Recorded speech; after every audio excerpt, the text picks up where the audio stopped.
दोस्तों नमस्कार, कैसे हैं आप सभी। आशा करता हूँ आप सभी अच्छे होंगे।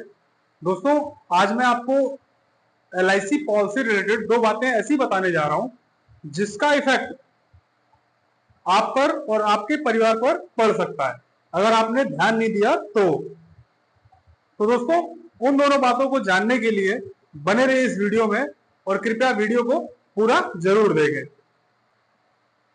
दोस्तों अगर आपने LIC की पॉलिसी ली है तो कम से कम 2 साल तक जरूर चलाएं, उसका प्रीमियम 2 साल तक जरूर जमा करें।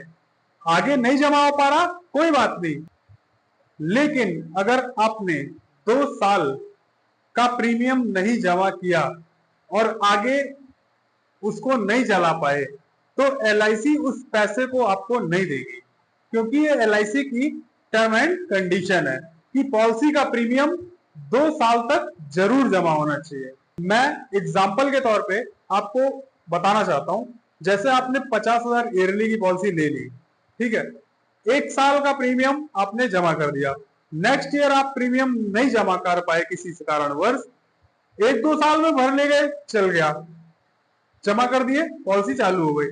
लेकिन मान लीजिए 3-4 साल लगातार हो गया। पहली चीज तो ये कि वो आफ्टर 5 ईयर चल नहीं सकती। दूसरी चीज, अगर आप जमा नहीं कर पाएंगे तो आपको 50,000 जा रहा है। तो इस चीज को जरूर ध्यान में रखिए कि अगर आप कोई नई पॉलिसी ले रहे हैं तो उसका प्रीमियम 2 साल तक रेगुलरली कंटिन्यूसली जमा होना जरूरी है, तभी वो पैसा LIC सेफ रखेगी।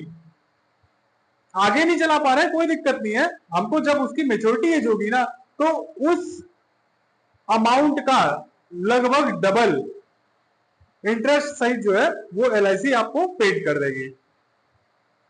और अगर आप 1.5 साल या 1 साल का ही प्रीमियम जमा कर पाते हैं तो वो आपका पेमेंट सिक्योर नहीं रहेगा। इसीलिए आपको मैं अपनी पर्सनल सलाह दे रहा हूं कि अगर आप पॉलिसी ले रहे हैं तो 2 साल कम से कम उसको चला ले जाइए।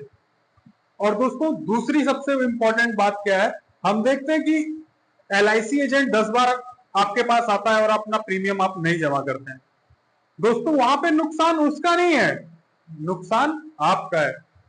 जानते हैं वो प्रीमियम टाइमली ना डिपॉजिट करने से आपको और आपके परिवार को कितना बड़ा खामियाजा भुगतना पड़ता है, इस चीज का आपको अनुभव नहीं है, इस चीज की आपको जानकारी नहीं है। दोस्तों मैं आपको बताऊं, अगर आपका प्रीमियम मंथली मोड में, कहने का मतलब आप हर महीने प्रीमियम जा रही है आपकी, तो मान लीजिए 1 तारीख को प्रीमियम हमारा ड्यू है तो उसको 14 तक हर हाल में जमा हो जाना जरूरी है। इन केस 15 को नहीं जमा हुआ, 16 दिन हमारे साथ कोई घटना घट गई, हम इस दुनिया में नहीं रहे, तो परिवार को कोई फाइनेंशियल सपोर्ट LIC नहीं करेगी, क्योंकि उसकी ये टर्म कंडीशन होती है कि अगर आपने मंथली मोड में बीमा लिया है जिसकी प्रीमियम आप मंथली भर रहे हैं तो उसका risk cover period only 15 days का होता है।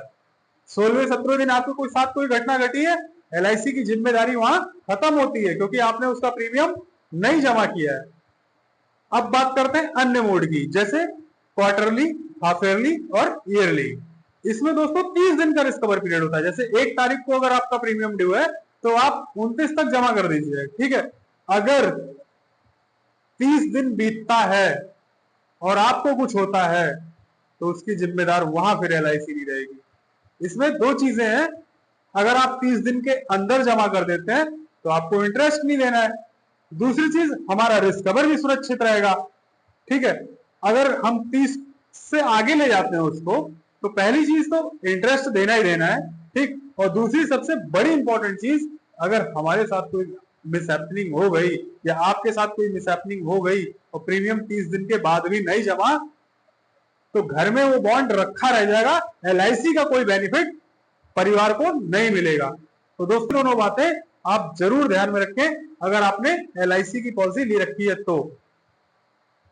दोस्तों आशा करता हूं कि मेरी बात आपको समझ में आई होगी। अगर ये वीडियो आपको पसंद आया है तो कृपया इस वीडियो को लाइक करें, कमेंट करें और अपने दोस्तों के साथ शेयर करें। हो सकता है कि उनको इस चीज की जानकारी ना हो अगर उन्होंने LIC की पॉलिसी ले रखी है तो।